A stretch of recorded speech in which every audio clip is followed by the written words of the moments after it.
तो गाइस हाजिर हूँ मैं एलियन अर्थ सीरीज के एपिसोड 3 की एक्सप्लेनेशन लेके। और अगर आपने एपिसोड 1 एंड 2 की एक्सप्लेनेशन वीडियो नहीं देखी है तो मैं आपसे यही कहूंगा कि आप पहले जाकर के वो वीडियो देख लो, क्योंकि बिना उसे देखे आपको समझ नहीं आएगा कि यहाँ पे हो क्या रहा है। तो अब फटाफट वीडियो को शुरू करते हैं। तो एपिसोड 3 की शुरुआत में हम बॉय केविलियर को देखते हैं, जो कर्श से उन सभी एलियन लाइफ फॉर्म को अपनी फैसिलिटी में लाने को कहता है। जिसके बाद हम देखते हैं वेंडी को, जो कि अपने भाई को ढूंढती हुई एक जगह तक पहुंचती है जहां कई सारे कंटेनर्स रखे हुए थे, और यहां पे वो उसे पुकारना शुरू करती है। जिसके जवाब में हर्मिट एक कंटेनर के अंदर से बोलता है कि वेंडी यहां से चली जाए क्योंकि ये जगह एक ट्रैप है। लेकिन वेंडी हर्मिट की बात नहीं सुनती और वो उसे ढूंढती हुई उस कंटेनर तक पहुंच जाती है जहाँ हर्मिट अभी भी जिंदा था। जिसके बाद वेंडी उसे उस जगह से निकालने लगती है, पर तभी इस जगह पे वो एलियन आ जाता है और इस जगह वेंडी हर्मिट को अपने पीछे छुपा लेती है, क्योंकि इस वक्त वेंडी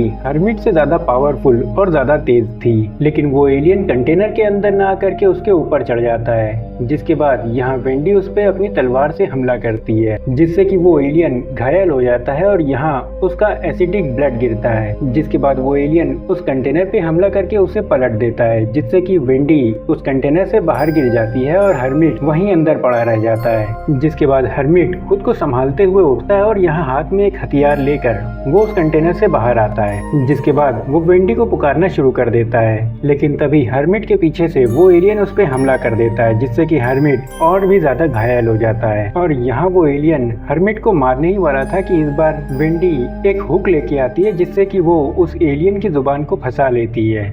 और यहाँ वेंडी उस एलियन को एक दरवाजे के पीछे बंद करने लगती है, पर वो दरवाजा बंद होने से पहले वो एलियन वेंडी को भी उस दरवाजे के पीछे घसीट लेता है। और अब उस जगह के अंदर वेंडी उस एलियन के साथ अकेली थी, जहाँ बाहर हर्मिट उस दरवाजे को जल्दी से जल्दी खोलने की कोशिश करता है। और इस बीच उसके लिए एक एक सेकेंड एक एक घंटे जैसा बीत रहा था। जिसके बाद हर्मिट उस दरवाजे को खोलता है और वो देखता है कि यहाँ पे वेंडी ने उस एलियन को मार दिया था, लेकिन इस सब में वेंडी भी काफी डैमेज हो गई थी। जिसके बाद वेंडी यहाँ पे बेहोश हो जाती है, या फिर कहा जाए कि वो ऑफ हो जाती है, जिसे देखने के लिए यहाँ पे हर्मिट आता है और यहाँ पे वो भी इतना ज्यादा घायल हो चुका था कि वो भी बेहोश हो जाता है। जिसके बाद हम देखते हैं स्लाइडली को, जो कि उन अंडों के पास था, और इस जगह इन्हीं का एक और दोस्त क्रो आता है, जिसे देखकर स्लाइडली अचानक से डर जाता है। जिसके बाद यहाँ ये दोनों बताना शुरू करते हैं कि इन दोनों ने इस शिप के ऊपर क्या क्या देखा।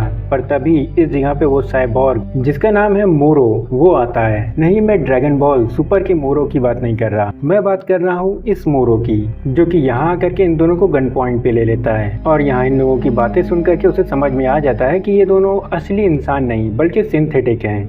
लेकिन इस जगह मोरो ये नहीं समझ पाता कि इनके सिंथेटिक बॉडी में इंसानी दिमाग है, जो कि बच्चों का है। जिसके बाद मोरो यहाँ पे अपने अंदर का डाटा इस शिप के ऊपर अपलोड करना शुरू कर देता है। जिस बीच इन दोनों की बच्चों जैसी बातें सुनकर उसे कुछ भी समझ ही नहीं आता, और जैसे ही यहाँ पे वो अपलोडिंग खत्म होती है, मोरो स्लाइडली की गर्दन पकड़ लेता है और यहाँ चुपके से वो उसकी गर्दन पे एक चिप लगा देता है। जिसके बाद यहाँ पर कर्श पहुँचता है, जिससे कि मोरो कहता है कि ये सारी चीजें यूटानी की है और कुछ भी हो जाए वो इसे वापस ले करके ही रहेगी। जिस पर कर्श कहता है कि ये सब यूटानी का था, लेकिन अब नहीं, अब ये सारी चीजें उसकी हो चुकी हैं। जिसके बाद वो साइबॉर्ग इस जगह से भाग जाता है और हम लोग देखते हैं कि इस जगह बॉय केविलियर के लोग इस जगह का सारा सामान निकाल लेते हैं, जिसके अंदर उस एलियन की लाश और साथ ही ऑफ पड़ी हुई वेंडी भी थी। जिसके बाद ये सारा सामान बॉय की सीक्रेट लैब में पहुंचता है।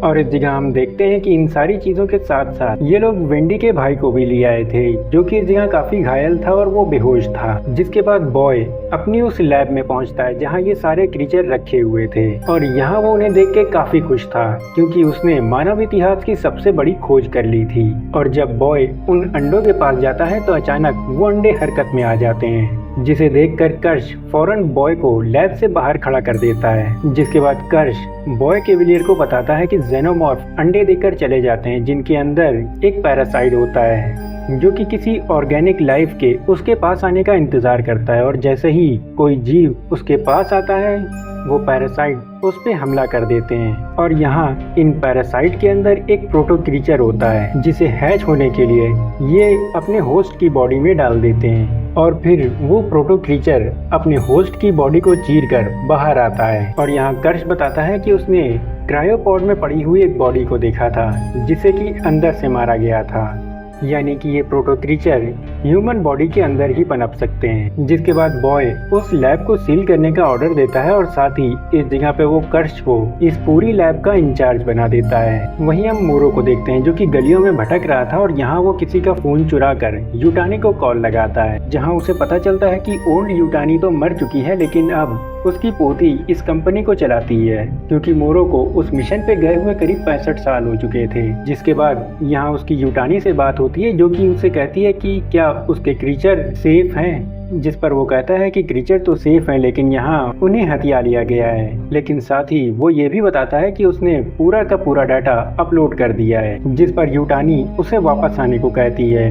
लेकिन मोरो यहाँ पे मना कर देता है और वो कहता है कि वो उन क्रीचर को वापस ला के रहेगा, क्योंकि उसने अपनी पूरी जिंदगी उन क्रीचर्स को दे दी, उन सभी लोगों को खो दिया जिन्हें वो जानता था, और अब वो इन क्रीचर्स को वापस लाएगा। जिसके बाद हम देखते हैं बॉय को, जिसके पास करली आती है जो कि यहाँ पे मिशन रिपोर्ट देने आई थी, जिस पर बॉय कहता है कि उसने वेंडी को मिशन पे भेजा था। जिस पर करली बोलती है कि आखिर वेंडी उसकी फेवरेट क्यों है, जिस पर बॉय जवाब देता है कि वो पहली थी। जिसे सुनकर करली कहती है कि वो वेंडी से ज्यादा बेहतर है, क्योंकि वेंडी सिर्फ अपने भाई के बारे में सोचती है जबकि वो पूरे ग्रुप और इस पूरी दुनिया के बारे में सोचती है। और यहाँ वो बॉय को बताती है कि उसके दिमाग में कई सारे आइडियाज हैं जो इस पूरी दुनिया को बदल सकते हैं, और साथ ही वो ये भी कहती है कि वो बॉय केविलियर के जैसा बनना चाहती है या फिर वो उससे भी बेहतर बनना चाहती है। जिसके बाद यहाँ वो बताती है कि उसने फ्रेंच सीख ली है, और करली की ये सारी बातें सुनकर बॉय केविलियर काफी ज्यादा इम्प्रेस होता है, और यहाँ वो उसे कुछ किताबें, कुछ रिकॉर्डिंग्स और कई सारी चीजें देखने, सुनने और समझने के लिए देता है, और कहता है कि जब करली इन सारी चीजों को समझ जाएगी तब वो करली से अकेले में बात करेगा। जिस पर करली कहती है कि क्या वो उसकी फेवरेट है, जिसके जवाब में बॉय कहता है कि नहीं, लेकिन हाँ अब वो उसकी रेस में जरूर है। जिसके बाद हम देखते हैं स्लाइडली को, जिसे मोरो की आवाज सुनाई देती है जो कि उसी चिप के जरिए स्लाइडली से बात कर रहा था। हालांकि यहाँ स्लाइडली उससे बात करने से साफ मना कर देता है, लेकिन यहाँ पे मोरो उसे बहला फुसला करके उससे दोस्ती कर लेता है। जिसके बाद सीन शिफ्ट होता है निब्स की तरफ, जो कि जब से उस शिप पर से आई थी वो काफी खोई खोई सी थी, और साथ ही उसे वो वक्त याद आ रहा था जब उसे ओरिजिनल बॉडी से इस सिंथेटिक बॉडी में डाला गया था। जिसके बाद सीन जाता है वेंडी की तरफ, जो कि होश में आते ही चलना शुरू कर देती है, मानो उसे इस वक्त कोई और ही कंट्रोल कर रहा हो। और इस बीच एक साथ कई सारी चीजें चल रही थी, जहाँ एक तरफ हम देखते हैं कि हर्मिट का ऑपरेशन हो रहा था, वहीं हम दूसरी तरफ देखते हैं कि कर्श उन अंडों में से एक पर अपना टेस्ट करना शुरू करता है, और यहाँ ये लोग एक अंडे को काट करके उसमें से फेस हगर को बाहर निकालने वाले थे। वहीं वेंडी के कानों में लगातार एक फ्रीक्वेंसी जा रही थी, और यहाँ वो चलते चलते उसी लैब के बाहर आकर के खड़ी हो जाती है जहाँ पे ये टेस्ट चल रहा था। और यहाँ जैसे ही कर्श उस फेस हगर को बाहर निकालता है तो वेंडी को एक बहुत ही तेज फ्रीक्वेंसी सुनाई देती है, मानो वो एलियन वेंडी से कम्युनिकेट करने की कोशिश कर रहा हो।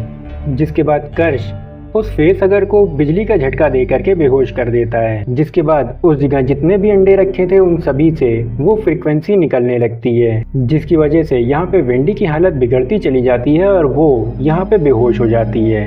वहीं कर्श उस फेस हगर का ऑपरेशन करके उसके अंदर से वो प्रोटो क्रीचर निकाल लेता है, और यहाँ हम पहली बार फेस हगर के अंदर से जेनोमॉर्फ को उसकी प्रोटो फॉर्म में देख पाते हैं। वहीं दूसरी तरफ हर्मिट का ऑपरेशन चल रहा था और यहाँ पे डॉक्टर्स हर्मिट का एक फेफड़ा ही बाहर निकाल लेते हैं और उससे कुछ पाइप को कनेक्ट कर देते हैं। उसके बाद हम कर्श को देखते हैं जो कि उस प्रोटो क्रीचर को ले जाकर एक लिक्विड से भरे जार में डाल देता है, और यहाँ हम देखते हैं कि इसके अंदर हर्मिट का एक फेफड़ा था, और यहाँ वो प्रोटो क्रीचर उसके अंदर चला जाता है, और ये एपिसोड इसी जगह पे खत्म हो जाता है। तो गाइज ये थी एलियन अर्थ एपिसोड 3 की एक्सप्लेनेशन। इस एपिसोड को देख करके कुछ चीजें तो समझ में आ गई हैं कि हमें आगे क्या क्या देखने को मिलने वाला है, जैसे कि जिस तरह से बॉय ने इस वक्त एक एलियन जीव के ऊपर एक्सपेरिमेंट किया, ये साफ है कि वो आने वाले टाइम में इन सभी जीवों पे अलग अलग एक्सपेरिमेंट करेगा, जिसमें वो उन्हें अगली फॉर्म में ट्रांसफॉर्म करने की कोशिश करेगा।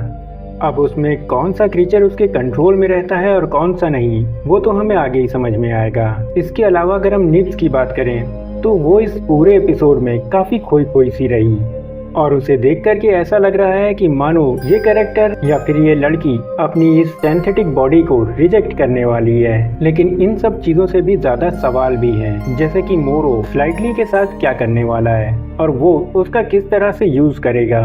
क्या वो उसे बहला फुसला करके अपने काम निकलवाएगा या फिर किसी तरह से वो उसकी पूरी बॉडी को ही हैक कर लेगा। इसके अलावा वेंडी के साथ क्या चल रहा है और उसे वो सारी फ्रीक्वेंसीज क्यों सुनाई दे रही हैं। और साथ ही जब यहाँ पे वेंडी को पता चलेगा कि बॉय केविलियर ने उसके भाई का एक फेफड़ा ही निकाल लिया है तो उसका रिएक्शन और एक्शन क्या होगा। हालांकि हमने इस एपिसोड के अंदर हर्मिट को जिंदा देखा एक लाइफ सपोर्ट मशीन के ऊपर, लेकिन ये भी साफ है कि जब जेनोमॉर्फ उसके फेफड़े से बाहर आएगा तो वो उसे चीर करके ही निकलेगा। तो ऐसे में वो उसके कितने काम का बचेगा, ये तो देखने वाली बात है। खैर, इन सभी सवालों के जवाब मिलेंगे हमें इसके आने वाले एपिसोड में, तो वो मिस नहीं करना चाहते तो चैनल को सब्सक्राइब जरूर करना। तो अब मैं सुफियान इजाजत चाहता हूँ। Good luck.